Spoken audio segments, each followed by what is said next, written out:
قرآن کہہ رہا ہے اقیم الصلاۃ لدلوک الشمس۔ پیچھے قرآن نے تذکرہ کیا کہ رسول اللہ صلی اللہ علیہ وسلم پر اتنا زیادہ مشرکین کا دباؤ ہے کہ قرآن کہتا ہے کہ اگر ہم آپ کو ثابت قدم نہ رکھتے تو آپ بھی ان کی طرف مائل ہو جاتے۔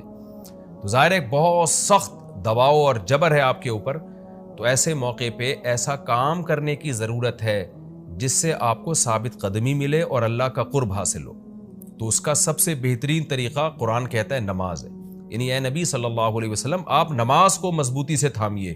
تاکہ آپ کو ثابت قدمی ملے، آپ کو اللہ کا قرب ملے، کیونکہ جس اللہ کے لیے کام کیا جا رہا ہے نا، جب تک اس اللہ سے رشتہ مضبوط نہیں ہوگا تو اس کام میں آپ ثابت قدم نہیں رہ سکتے، اور اللہ سے رشتہ مضبوط کرنے کا سب سے بڑا ذریعہ نماز ہے۔ اس لیے قرآن کہتا ہے اقیم الصلاۃ، آپ نماز قائم کیجئے، لدلوک الشمس، سورج کے ڈھلنے کے وقت۔ سورج کب ڈھلتا ہے؟ جب بالکل بلندی پہ جا کے ڈھلنا شروع ہوتا ہے تو ظہر کا وقت شروع ہوتا ہے، الی غسق اللیل، رات کے اندھیروں تک، یعنی اس میں 4 نمازیں آ گئیں۔ سورج جب ڈھلتا ہے نا بالکل بلندی پر ہوتا ہے، تھوڑا سا ڈھلتا ہے ظہر کا وقت، مزید ڈھلان پیدا ہوتی ہے عصر کا وقت، مزید ڈھلتا ہے مغرب کا وقت، اور پھر الی غسق اللیل، سورج تو غائب ہو جاتا ہے مغرب کے بعد، پھر رات کے اندھیرے میں یعنی عشاء کا وقت، وقرآن الفجر، اور فجر کے وقت میں، فجر کی تلاوت کے وقت میں۔ تو قرآن میں اشارہ کر دیا کہ اصل تلاوت کا وقت ہے ہی فجر کا۔ آج بعض اماموں کو ہم نے دیکھا فجر میں بڑی مختصر تلاوت کرتے ہیں، یہ بالکل غلط ہے۔ سنت ہے فجر میں طوال مفصل، یعنی سورہ حجرات سے لے کے سورہ بروج تک کی جو لمبی لمبی صورتیں ان کو تلاوت کیا جائے۔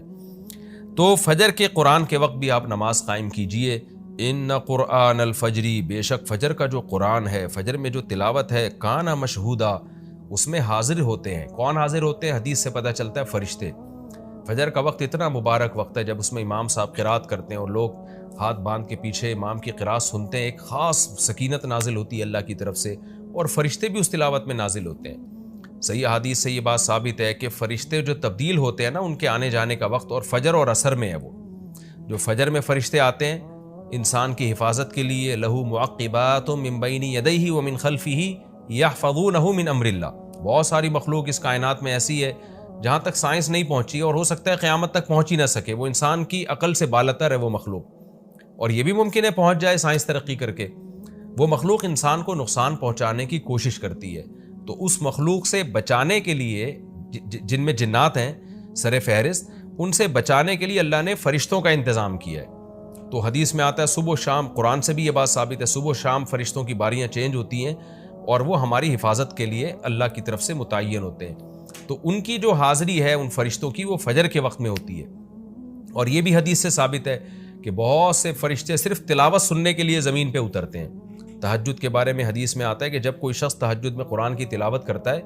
تو فرشتے آنا شروع ہوتے ہیں اور اس کے جو ہے نا لبوں پہ اپنے منہ کو رکھ لیتے ہیں اس کی تلاوت کو چکھنے کے لیے۔ اتنا فرشتوں کو لطف محسوس ہوتا ہے تہجد کی تلاوت میں، اور پھر وہ تانتا بناتے بناتے جو ہے نا ایک دوسرے پہ سوار ہوتے ہوتے آسمان کی بلندیوں تک پہنچ جاتے ہیں۔ تو فجر کی نماز میں بھی یہ فضیلت ہے۔ تو آگے اللہ فرماتے ہیں کہ اللہ نے فجر کی نماز کی فضیلت کو بیان کیا، آگے اللہ فرماتے ہیں وَمِنَ اللَّيْلِ، یہ تو 5 نمازیں ہو گئیں، یہ تو ساری امت پہ فرض ہیں، لیکن رات کے کچھ حصے میں فَتَہَجَّدْ بِهِ کا مطلب اس حصے میں آپ نے تہجد پڑھنی ہے، نافلۃ لک، اے محمد صلی اللہ علیہ وسلم، یہ آپ کے لیے اضافہ ہے۔ کیا مطلب؟ یا تو نبی صلی اللہ علیہ وسلم پہ 6 نمازیں فرض تھیں، یعنی 5 فرض کے علاوہ تہجد بھی فرض تھی، تو اس لیے قرآن نے کہہ دیا کہ امت پہ تو 5 فرض ہیں نافلۃ لک، لیکن یہ تہجد آپ کے لیے اضافی ہے، یعنی آپ پر 6 نمازیں فرض ہیں۔ ایک مطلب تو یہ بھی ہو سکتا ہے، اور جو علماء اس کے قائل ہیں کہ نہیں نبی پر تہجد فرض نہیں تھی، تو ان کے نزدیک اس آیت کی تفسیر یہ ہوگی کہ یہ آپ کے لیے ایک اضافہ ہے اللہ کے قرب حاصل کرنے کا، یعنی 5 نمازیں تو پڑھنی ہی پڑھنی ہے، لیکن آپ اللہ کے قرب کے لیے ایک اضافی چیز بھی آپ کو دی جا رہی ہے تاکہ آپ کے درجات اور زیادہ بلند ہو۔ تو ایسی صورت میں یہ صرف نبی کے ساتھ خاص نہیں ہے،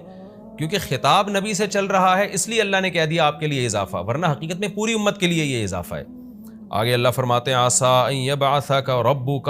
امید ہے کہ آپ کو آپ کا رب پہنچا دے مقام محمود تک۔ یہ مقام محمود کیا ہے؟ شفاعت کبریٰ، یعنی تمام پیغمبر نبی کے پاس آئیں گے کہ آپ سفارش سے آغاز کریں، یعنی سفارش کا آغاز آپ سے ہوگا، پھر آپ صلی اللہ علیہ وسلم سفارش کریں گے۔ تو یہ ایک سب سے اونچا مقام ہے جو اللہ قیامت کے دن رسول اللہ صلی اللہ علیہ وسلم کو دے گا، اور جس سے آپ کی تمام پیغمبروں پر فضیلت ثابت ہو جائے گی کہ جب تک آپ کی طرف سے شفاعت کی ابتدا نہیں ہوگی کوئی اور پیغمبر سفارش نہیں کریں گے۔ تو اللہ نبی صلی اللہ علیہ وسلم کو تسلیاں دے رہا ہے کہ یہ مشرکین کا جو آپ پہ اوپر بے پناہ دباؤ ہے، جبر ہے، آپ اس میں تسلی رکھیے، آپ نماز قائم کریں اور تہجد کی پابندی کریں، اللہ نے آپ کو بہت بڑا آگے چل کے مقام دینا ہے۔ تو چونکہ نبی صلی اللہ علیہ وسلم بھی بشر تھے نا، مشرکین کے دباؤ کی وجہ سے آپ بھی ایک پریشانی میں آتے تھے، تو اس لیے اللہ آپ کو ثابت قدم رکھنے کے لیے آپ صلی اللہ علیہ وسلم کو یہ خوشخبریاں سنا رہا ہے کہ آپ نے اپنا اس عمل کو فوکس کرنا ہے، نماز اور تہجد کو، تاکہ آپ کا اللہ سے قرب رہے، اور اللہ آپ کو خوشخبری دے رہا ہے کہ امید ہے آپ کا رب آپ کو بہت بڑے مقام تک پہنچا دے۔ رہا مسئلہ مشرکین کی دھمکیوں کا کہ یہ پوری کوشش کر رہے ہیں کہ آپ کو مکہ سے نکال دیں، تو ہم نے تو بتا دیا کہ یہ خود بھی نہیں پنپ پائیں گے، لیکن آپ نے اللہ سے کیا دعا مانگنی ہے؟ وَقُلْ رَبِّ، کہہ دیجئے اے میرے رب، ادخلنی مدخل صدق، مجھے مکہ میں داخل کیجئے مرغوب داخلہ، اچھا داخلہ، اور مجھے مکہ سے نکالیے بھی اچھے طریقے سے، یعنی اچھا نکلنا ہو میرا، ایسا نکلنا جس کے نتائج اچھے ہوں۔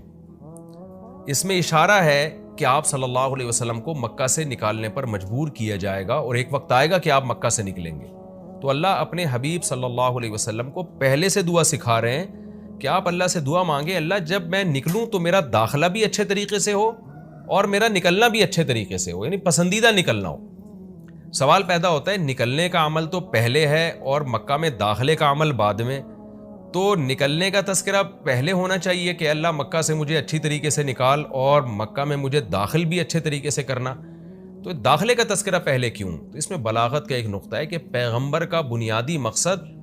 وہ ہدف ہے جو پیغمبر دنیا میں لے کے آئے ہیں، تو اس کی آغاز تو مکہ سے کرنا ہے جس میں آپ کو بھیجا گیا،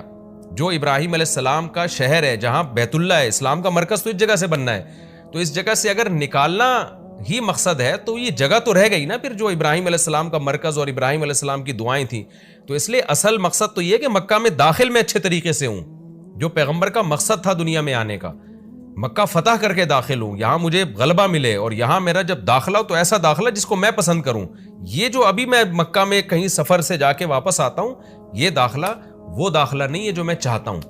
تو چونکہ مکہ سے نکلنا مقصد نہیں ہے، نکالا اس لیے جا رہا ہے تاکہ داخلہ ایک طاقت کے ساتھ ہو اور اچھے طریقے سے داخلہ ہو، اس لیے اس داخلے کا تذکرہ پہلے کیا جا رہا ہے۔ ہاں وہ داخلہ اس وقت تک ممکن نہیں ہے جب تک مکہ سے ایک دفعہ آپ کا خروج نہ ہو، تاکہ مدینہ میں ریاست بنے اور آپ 10,000 کا لشکر لے کر فاتحانہ انداز سے مکہ میں داخل ہوں، اور جس مقصد کے لیے اللہ نے آپ کو بھیجا تھا وہ مقصد پورا ہو۔ تو وہ مقصد نکلے بغیر پورا ہو نہیں سکتا، اس لیے نکلنے کا تذکرہ کر دیا، ورنہ اصل مقصد تو یہ ہے کہ اللہ میں مکہ سے نکلنا نہیں چاہتا، میں مکہ میں داخلہ چاہتا ہوں۔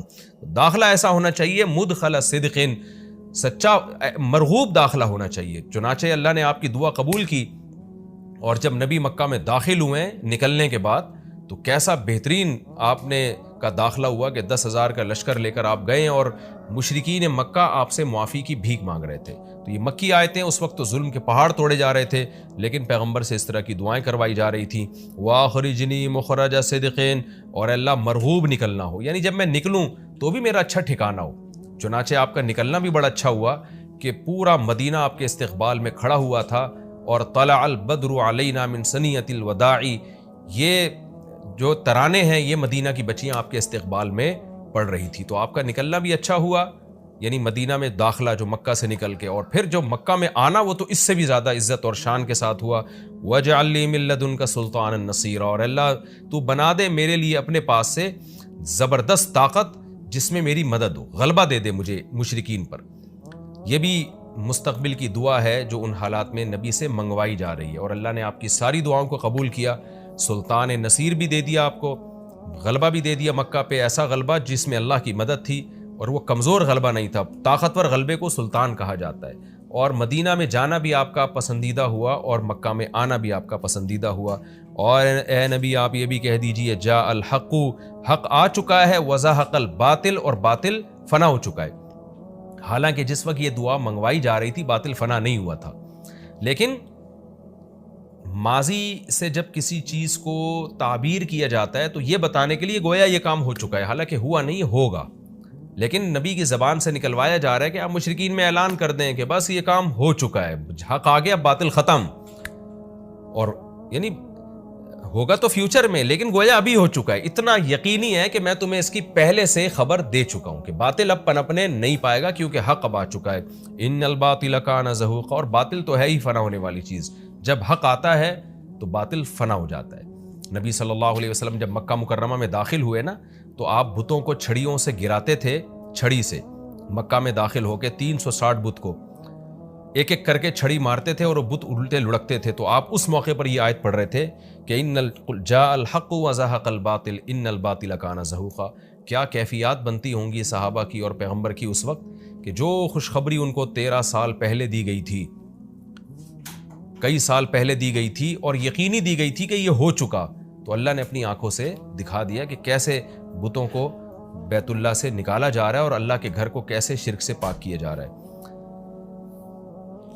وَنُنَزِّلُ مِنَ الْقُرْآنِ مَا هُوَ شِفَاءٌ وَرَحْمَةٌ لِّلْمُؤْمِنِينَ، اور قرآن کہہ رہے ہیں ہم قرآن نازل کرتے ہیں جس میں مومنین کے لیے شفا ہے، یعنی اے نبی آپ کی تسلی کے لیے اور بھی ہم بتائیں آپ کو کہ ہم یہ جو آیتیں نازل کر رہے ہیں نا، اس میں مومنین کو بھی شفا مل رہی ہے، ان کی اصلاح ہو رہی ہے شرک سے اور برے عقیدوں سے، اور مسلمانوں کے لیے یہ رحمت ہے، ان کو تسلیاں بھی مل رہی ہیں۔ وَلَا يَزِيدُ الظَّالِمِينَ إِلَّا خَسَارًا، اور ظالمین کے خسارے میں اضافہ ہو رہا ہے کیونکہ ظالمین اس پر عمل نہیں کر رہے، حجت تمام ہو رہی ہے۔ وَإِذَا أَنْعَمْنَا عَلَى الْإِنسَانِ أَعْرَضَ وَنَأَىٰ بِجَانِبِهِ، قرآن کہتے ہیں ہم جب انسان پر احسان کرتے ہیں تو وہ اعراض کرتا ہے اور اپنے پہلو کو ہٹا دیتا ہے، نعمت ملنے کے بعد بجائے اللہ کے قریب ہونے کے اللہ سے دور ہوتا ہے۔ وَإِذَا مَسَّهُ الشَّرُّ، اور جب انسان کو کوئی مصیبت پہنچتی ہے، كَانَ يَئُوسًا، تو مایوس ہونے لگتا ہے، یعنی انسان کے بارے میں شکایت کی جا رہی ہے کہ اس کا اللہ پر ایمان نہیں ہے۔ پیغمبر کا مقصد ہے اللہ سے جوڑنا، تو یہ جو مشرکین ہیں جو اللہ کو نہیں مانتے، یہ خوشیوں میں بھی اللہ کو بھولتے ہیں اور غم میں بھی اللہ کو بھولتے ہیں، اسباب کو دیکھتے ہیں، لہٰذا جب اسباب کو آپ دیکھتے ہو اور پریشانی آتی ہے تو اسباب بتا رہے ہوتے ہیں پریشانی دور نہیں ہو سکتی، تو مایوس ہونے لگتے ہیں، ڈپریشن میں جاتے ہیں، اور جب خوشی آتی ہے تو اپنا کمال سمجھتے ہیں لہٰذا اترانے لگتے ہیں اور خدا سے دور ہو جاتے ہیں۔